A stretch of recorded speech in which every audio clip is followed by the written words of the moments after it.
네, 국회 일정 전면 거부를 선언하고 단식 농성에 들어간 한국당. 2월에도 국회는 꽁꽁 얼어붙을 것 같습니다. 이종근 시사평론가, 최영일 시사평론가 두 분과 얘기 나눠보겠습니다. 두 분 어서 오십시오. 안녕하세요. 안녕하세요. 어제 문재인 대통령이 내정 발표 43일 만에 조혜주 중앙선관위원을 임명을 강행을 했는데요. 지금 일단 정치적 편향 때문에 한국당이 굉장히 반발을 하고 있는 이런 상황입니다. 네. 예.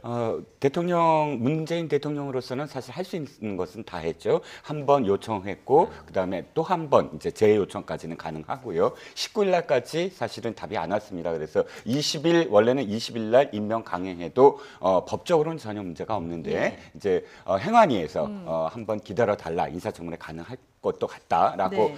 요청이 와서 사흘을 기다린 끝에 이제 어저께 강행을 했습니다. 지금 좀 전에 말씀드렸듯이 법적으로는 전혀 문제가 없죠. 또 예. 많이 또 사흘을 더 기다려 준 것이고 이제 일단 8번째 그 인사 보고서 없이 그 장관급 인사가 임명되어서 8번째입니다. 현 정부에서 문제는 이것이죠. 현 단계에서 법적으로 문제가 없다라고 하더라도 나중에 사실 이게 정치적인 어떤 문제. 그러니까 네. 야당과 얼만큼 소통을 계속했느냐. 예. 물론 이제 재요청까지 하고 모든 법적인 어떤 그런 과정을 거쳤지만 야당의 어떤 요구 8번이나 요구를 거부했다라는 것이 지금이 아니라 나중에 정치적인 어떤 조금 더 예를 들어 지지율이 더 떨어진다거나 했을 때 부담으로 돌아올 수 있는 확률은 분명히 있다는 것입니다. 근데 현재 상황을 어떻게 판단할 것이냐, 앞으로 어떻게 주도권을 가져갈 것이냐, 이 문제만 남아 있는 게 아니냐 싶습니다. 예. 어쨌든 그런데 민주당에서는 지금 이렇게 특보로 임명된 그 경력 때문에 지금 한국당에서 문제를 삼고 있는 건데 네. 그런데 특보로 임명할 사실이 없다, 백서가 오류였다 이런 입장인 네네네. 거거든요. 예. 그러니까 이 민주당이 만든 선거 백서 안에는 이름이 특보로 들어있는데 문제는 사실상 활동도 하지 않았고 예. 그 들어간 자체가 오류였다. 직책을 맡은 바가 없다. 이게 예. 민주당의 공식적인 입장입니다. 그러다 보니까 이제 자유한국당은 들어 있었다라고 이제 주장을 하는데 이게 지금 3가지 문제가 있어요.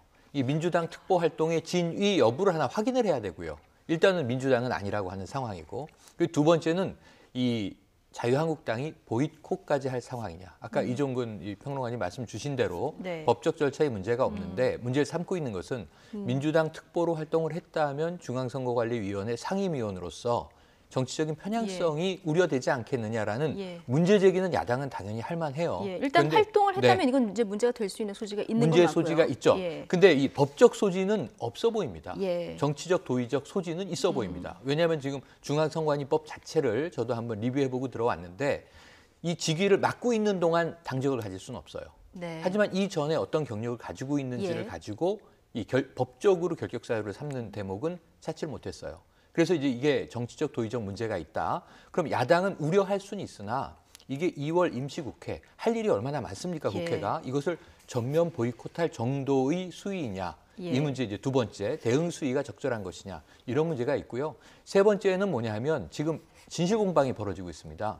민주당이 새빨간 거짓말을 하고 있다. 이게 자유한국당 입장이에요. 왜냐하면 나경원 원내대표가 1월 내에 청문회를 열려고 했었다. 네. 그렇다면 아까 이 평론가님 설명 주셨지만 왜 청와대에서 계속 요청을 할 때 거기에 대한 답변을 자 그럼 1월 오늘이 지금 25일 아닙니까? 그렇죠. 지금 1월이 지금 한 엿새 남아 있지 않습니까? 그럼 주말도 들어 있고요. 예. 그럼 1월 28일 월요일에 우린 열 예정이었다라고 통보를 했으면 예. 청와대는 임명 강행을 안 했겠죠.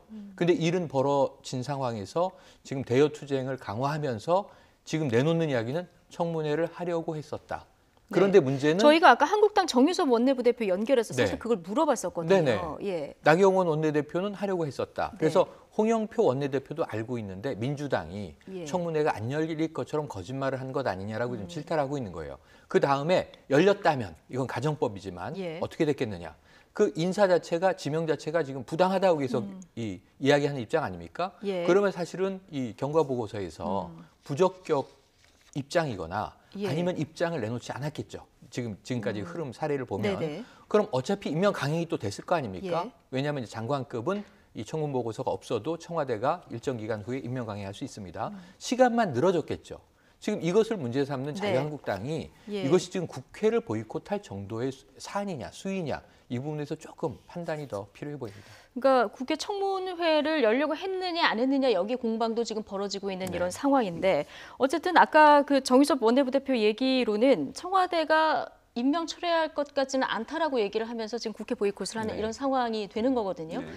근데 한국당이 너무 그 국회 보이콧을 자주 한다 이런 그렇죠. 지적도 사실 나오거든요. 네, 그렇습니다. 사실은 뭐 이번 그 1년 8개월 동안 한국당의 어떤 그 보이콧이 실질적으로 한국당의 어떤 이득이 돌아가는 무엇인가 협상의 어떤 결과로 이어지는 경우가 흔치 않았어요. 그러면 별 이득도 없이 사실 다시 국회로 돌아오는 어떤 경우도 많았고 그런 점에서 김성태 전 원내대표에 대해서 비판적인 어떤 시각도 좀 있었는데 네. 이번 거 같은 경우는 어쨌든 이 보이콧이 이미 이 김관영 바른미래당 그 원내대표와 또 나경원 자유한국당 원내대표가 강행한다 그러면 보이콧하겠다라는 선언적인 어떤 그 발언을 했기 때문에 네. 거기에 대해서 사실 보이콧을 안 할 수도 없는 어떤 입장이 돼버렸다라고 여겨지고요. 예. 어떤 의미에서는 지금 그 나경원 원내대표는 독배를 들었다라고 할 수밖에 없어요.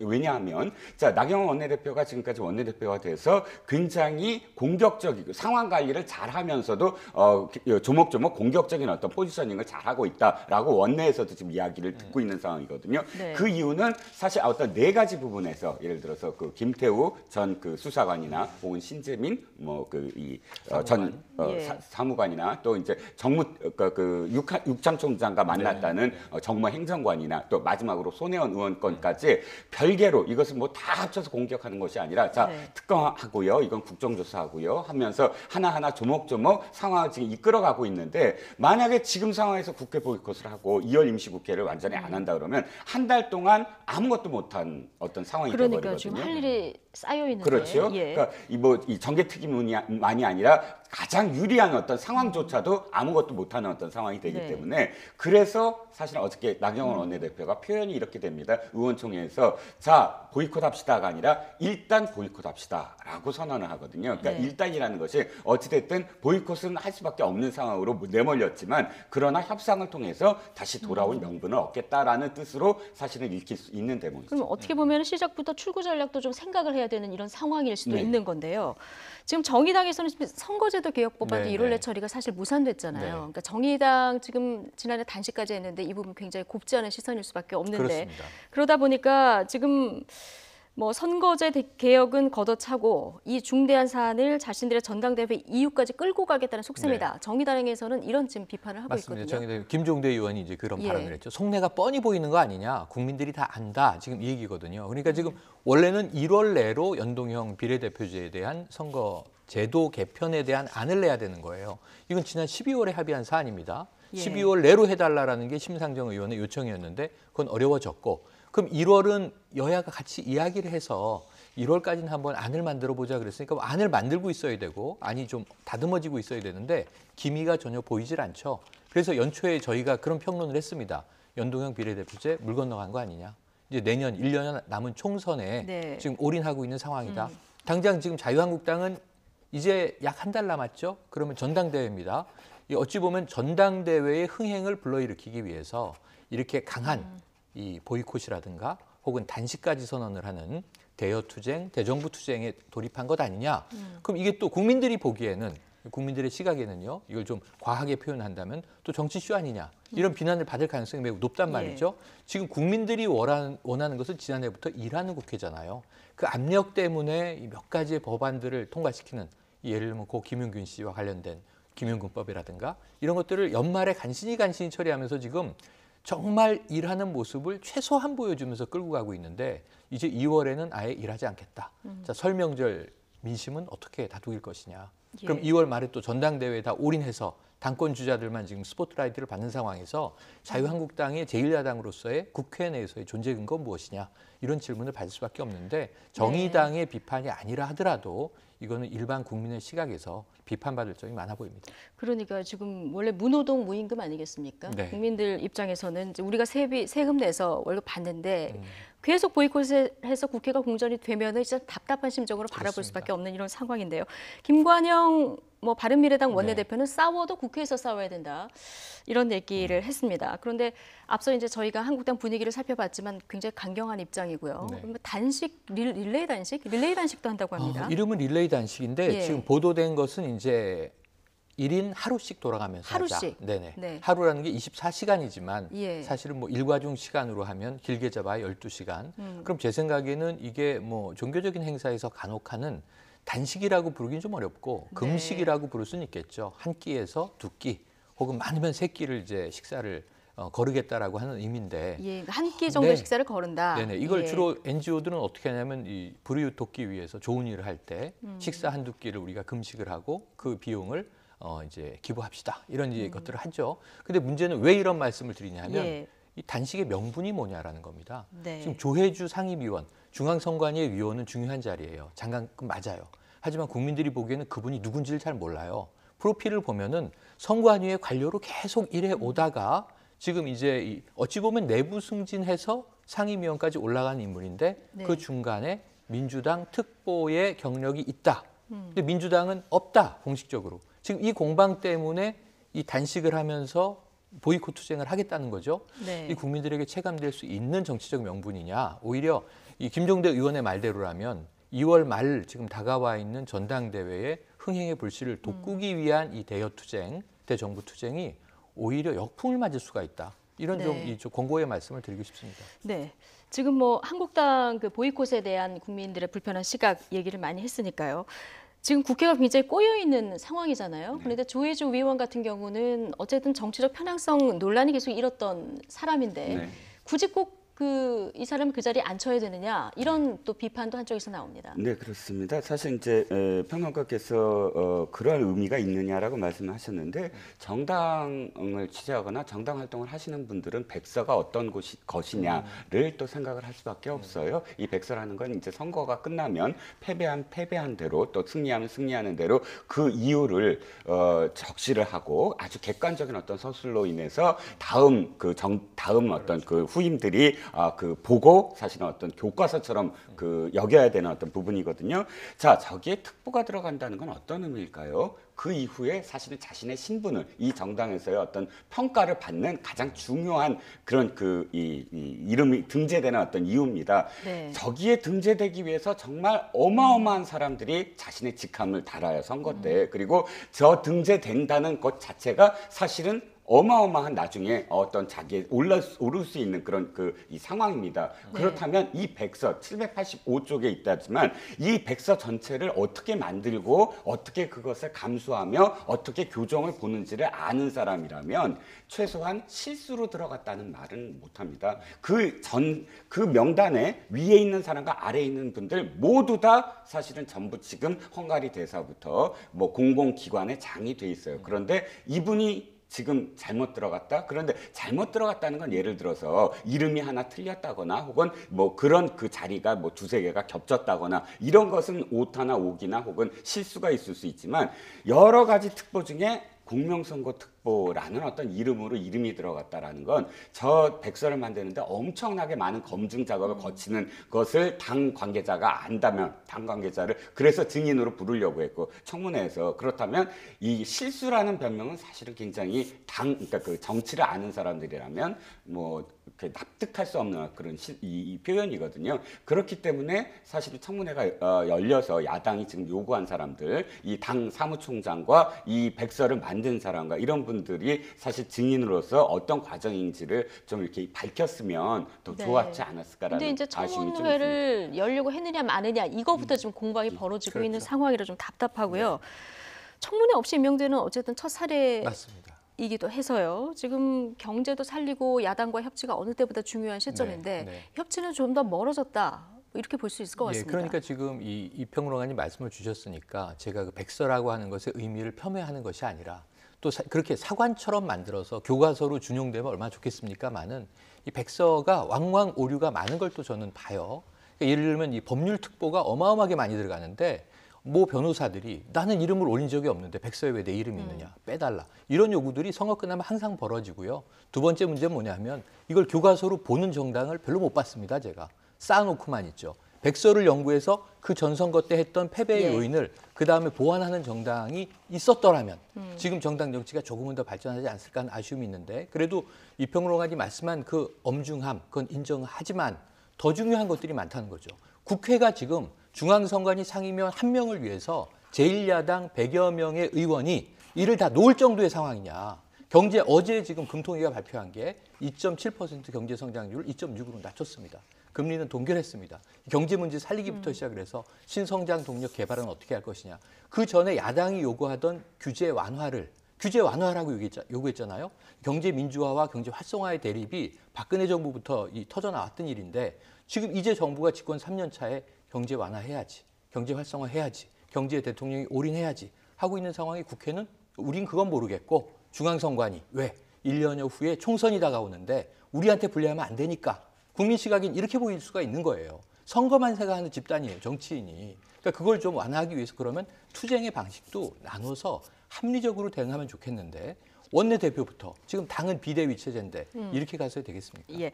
어쨌든 국회 보이콧 속에서도 지금 한국당 전당대회 한 달밖에 안 남았기 때문에 지금 그 나가려는 사람들 또 이미 출사표를 던진 사람들 움직임이 굉장히 바쁜 상황인데 특히 황교안 전 총리가 입당한 이후에 한국당 내에 좀 묘한 이런 분위기가 감지가 됩니다. 김병준 비대위원장이 어제 직접 황교안 전 총리에게 당대표에 나오지 말라 이렇게 공개 발언을 내놓기도 했는데요. 지목을 받은 황교안 전 총리는 어떤 반응일까요? 돌발 영상 보고 오시겠습니다.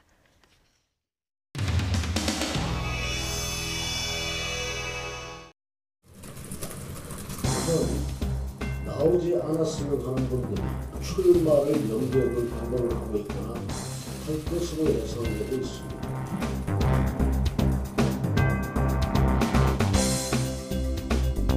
당의 분량과 어려움과 혼란에 단초를 제공하셨던 분들이나 아니면 그게 책임이 있으신 분들 또 혹은 당에 대한 이해가 확실하지 않은 분들 저는 솔직히 출마하지 않으셨으면 합니다. 제가 특정인 한 분을 꼬집어서 이야기 드리는 건 아닙니다만 다른 분이 아니라 황교안 전 총리십니다. 만일 이분들이 그러한 태도나 자세 또 그러한 각오를 가지신다면 저도 그렇게 되면 출마에 대해서는 혹시 어떻게 하실 생각인지 가지고 제가 지금 이렇게 이야기를 했는데 제가 출마할 수 있겠습니다.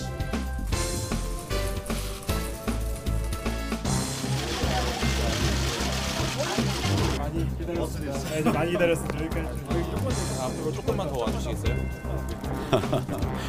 뭐 말씀드린 것처럼 여러 의견들을 듣고 있는데 조만간 결정을 하겠습니다.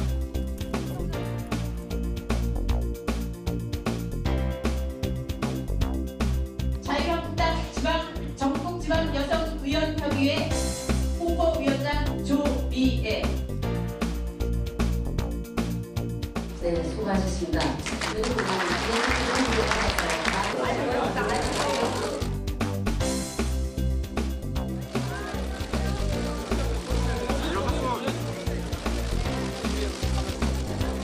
안내 말씀드리겠습니다. 전당대회에 출마하시는 후보님들은 모두 단상 위로 올라오셔서 기자분들 취재에 응해 주시기 바라겠습니다.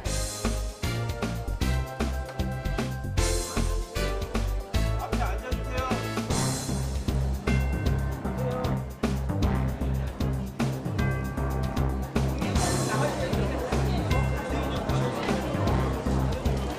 다시 한번 안내 말씀드리겠습니다. 2월 27일 전당대회에 출마하시는 후보님들은 모두 단상 위로 오셔서 기념 촬영을 해주시기 바랍니다.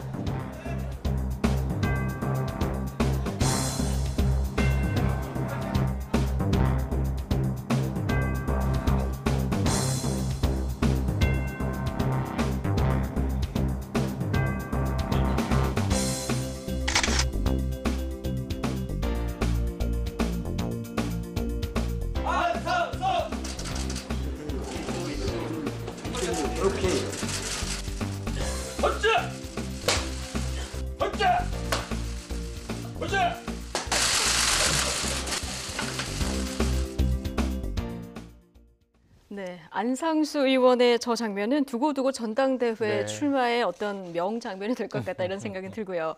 자, 김병준 위원장 불출마 선언했잖아요. 네네. 근데 지금 단상에는 또 올라왔습니다.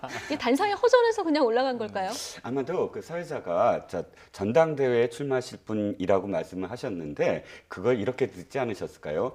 대선에 출마하실 분, 뭐 이렇게 듣지 않으셨을까요? 예. 속내는 대선에 있을 것이다. 아마 그렇게 또 많은 분들이 뭐 추측을 하셔서요. 예. 아니 뭐 정두원 전 의원이 사실상 대권 출마 의지를 보여준 거다. 어제 이제 네. 황교안 전 총리한테 당권 나서지 말아라 이걸 공개적으로 얘기를 했잖아요. 네네네. 이런 발언들을 종합할 때 이제 대권에는 뜻이 있다 이런 해석을 네네. 또 내놨던데. 그러니까 이제 이거는 오래된 이야기입니다. 예. 당권을 장악하고 대권으로 갈 것이냐. 예를 들면 오세훈 전 시장이나 황교안 전 총리나 모두 다 그럴 것으로 보이는 거죠. 당권 주자가 아니라 대권 주자인데 네. 이번에 당권을 장악해야 다음 총선에서 뭔가 성과를 일궈내고 2022년 대권에 내가 기반을 잡고 나갈 수 있다. 근데 이게 사실은 문재인 대통령이 성공한 코스 그대로예요. 박지원 의원이 민주평화당, 당시에는 국민의당으로 나갔다가 또 쪼개졌습니다만 박지원 의원이 뭐라 그랬냐면 당권은 내가 잡고 대권은 문재인 후보가 나가시고 네. 그런데 그때 문재인 후보는 초선 의원이었단 말이에요.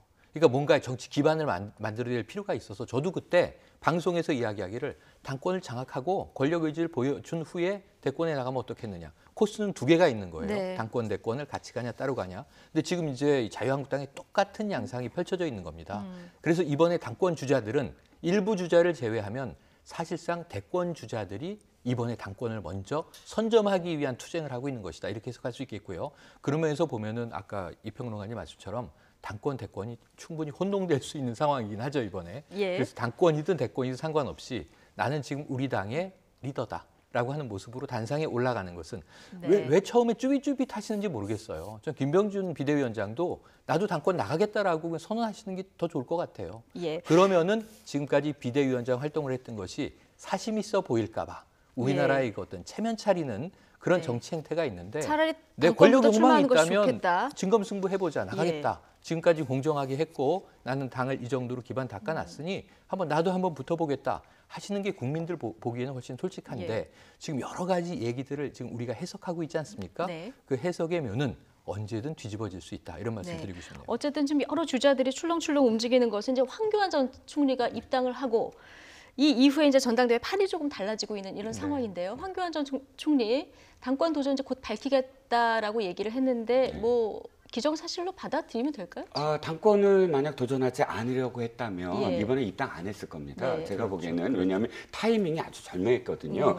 자신이 나와서 예를 들어서 2개월 전에 입당을 했다나 3개월 전에 입당을 해서 3개월 정도를 뭐 전당대회에 출마할 생각은 나중에 밝히겠습니다. 이제 이런 식으로 3개월 동안 정치 활동을 했다 그러면 3개월 동안 어마어마한 사실 비판이라든지 또는 뭐 프레임이라든지 이런 부분들 정치 행위에서 흔히 볼 수 있는 이 부분들을 3개월을 버텼어야 됐는데 네. 지금 딱 1개월 전에 들어와서 1개월이라는 시간을 단축시키면서 또 보완이 철저했다는 거죠. 예. 뭐 출마하려고 했느냐 입당하려고 했느냐 소리가 전혀 없이 주말에 갑작스럽게 발표를 했고 그러면 지금부터 한 달만 사실은 제대로 자신의 어떤 의지를 보여주면서 하면 될 수 있는 어떤 상황이기 때문에 뭐 입당이 곧 당권 도전이다라고 받아들일 수밖에 없고 당권 도전을 하지 않으려고 했다면 나중에 한 그 뭐랄까요 4월 재보궐에 출마하려고 그러면 3월 달에 입당해도 되는 것이고 또 총선에 대비하려고 그러면 한 가을 정도 입당해도 되는 것이고 그러니까 입당 이코를 당권 도전이다라고 해석할 수 있는 여지가 있는 거죠. 입당 시기로 봐서는 당권 도전을 염두에 둔 것이다 이런 분석을 해주셨는데 어쨌든 원하든 원하지 않든 한국당 전당대회는 이제 황교안 대 반황교안의 대결이 될 수도 있을 것 같은데요. 여기서 이제 지지를 얻어야 되는 게 어쩔 수 없이 친박의 지지인데요. 자, 그래서 그럴까요? 영남 지역 당심을 다지기에 한창인 두 사람 입에서 박정희란 단어가 동시에 나왔습니다. 들어보시겠습니다. 과거에 우리 보수 우파 정당이 정말 국민들의 사랑과 성원을 받았습니다. 또 이 대구 경북은 박정희 대통령께서 나신 곳이고 잘하신 곳이고 또 뜻을 펼치신 곳입니다. 그 외에도 정말 많은 애국지사가 이곳에서 나라를 위해 헌신하셨던 그런 나라입니다.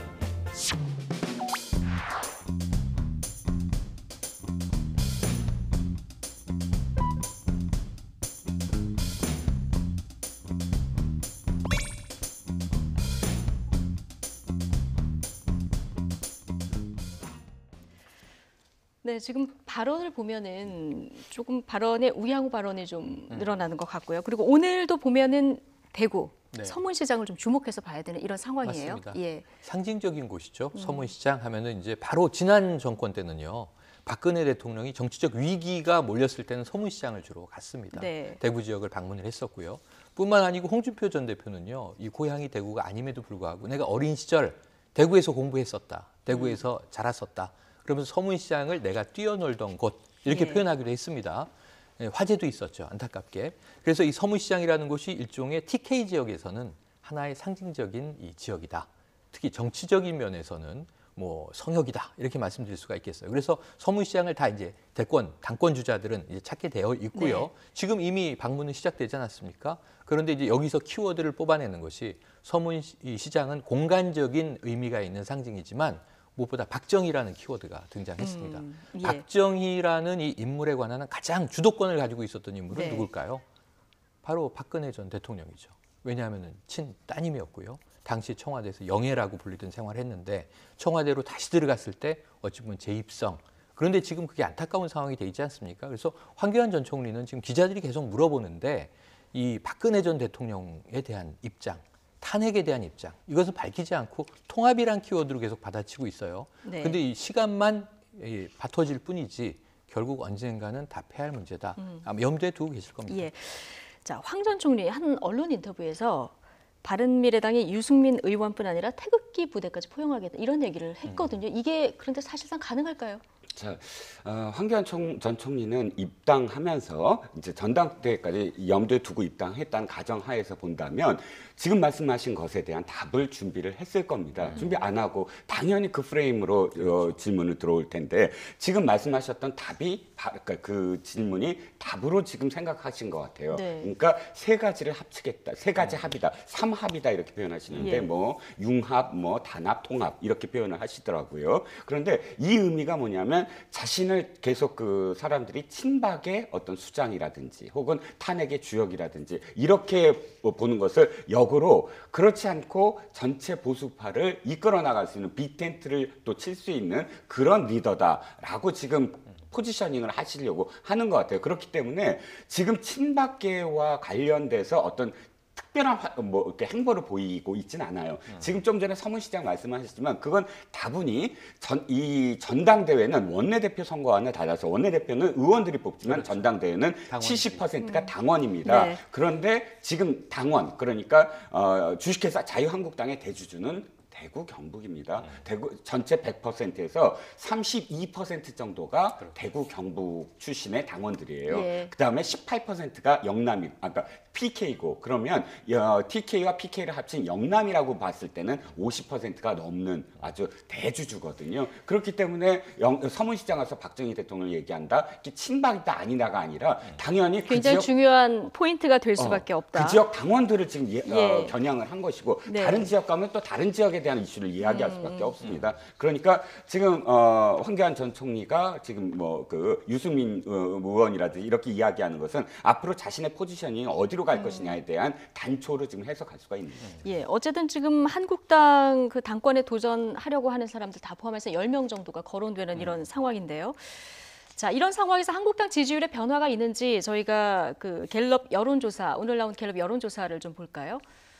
한국당 좀 올랐고 민주당이 좀 떨어진 이런 상황이네요. 이 뭐 전당대회 흥행몰이가 조금 시작된다 이렇게 볼 수 있는 겁니까? 아니면 어떻게 보십니까? 지금 보면 이제 여당이 이 3%포인트 떨어지고 예. 이 제1야당이 2%포인트가 올라갔어요. 어찌 보면 이 수치만 보면은 반사이익을 받았네라고 이야기할 수 있는 정도인데 네. 문제는 이제 이 수치는 크진 않습니다. 오차 범위 내에서 이제 움직이는 비중이 더 큰 거죠. 그런 예. 측면으로 보면은 이게 유의미한가 하는 것은 뭐 이 전문가들 해석이 다 다르겠습니다만 그래도 추세로 봤을 때 예. 지금 조금 이제 전당대회 흥행이 탄력을 받고 있는 것 아니냐.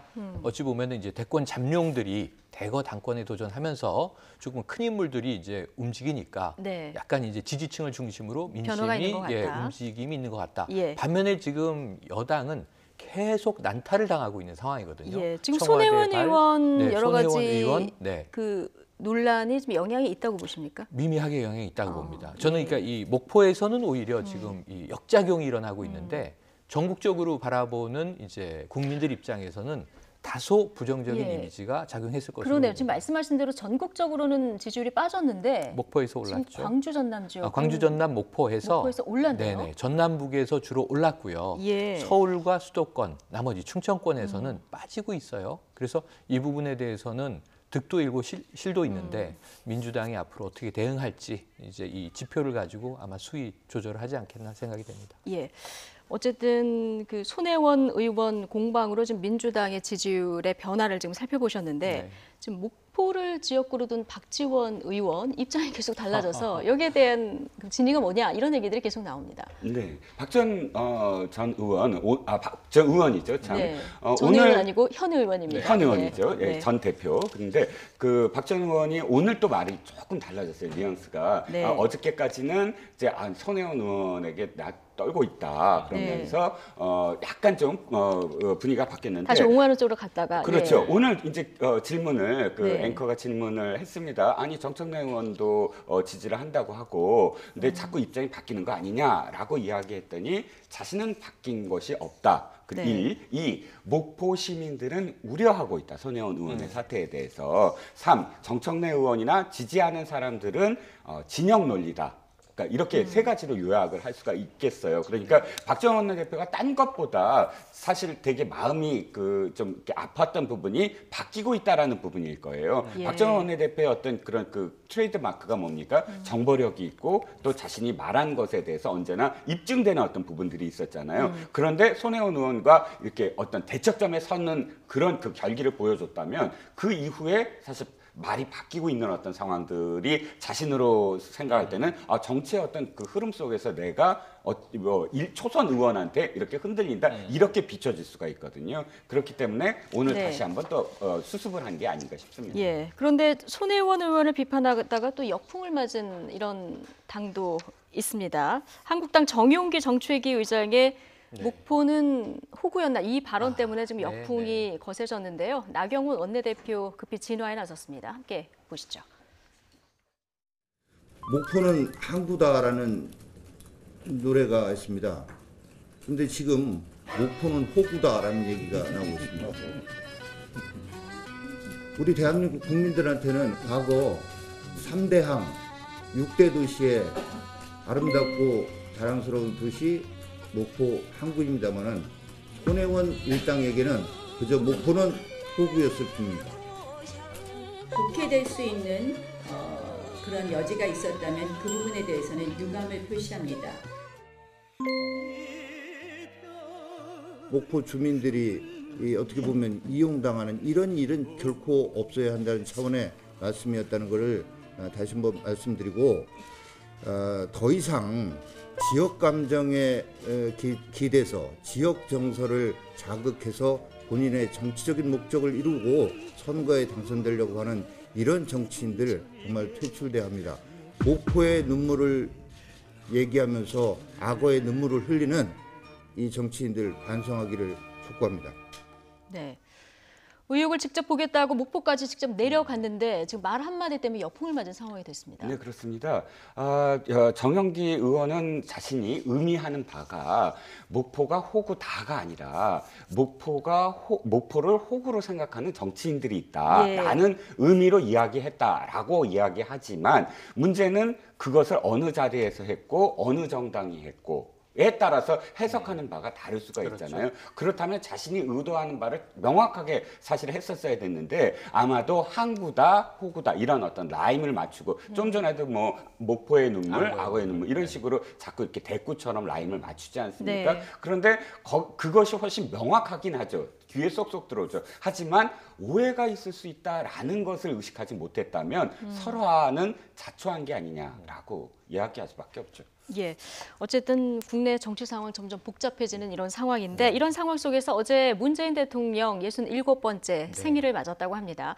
대전 지역 유명 빵집에서 생일 케이크를 받았다고 하는데요. 문 대통령의 생일 이모저모 차윤주 앵커가 정리해드립니다. 생신 축하드립니다라고 쓰인 케이크, 그리고 케이크 위에는 환하게 웃고 있는 문재인 대통령의 얼굴이 그려져 있습니다. 어제 문 대통령은 67번째 생일을 맞이했는데요. 마침 경제 투어의 일환으로 대전을 찾았다가 깜짝 생일 선물을 받았습니다.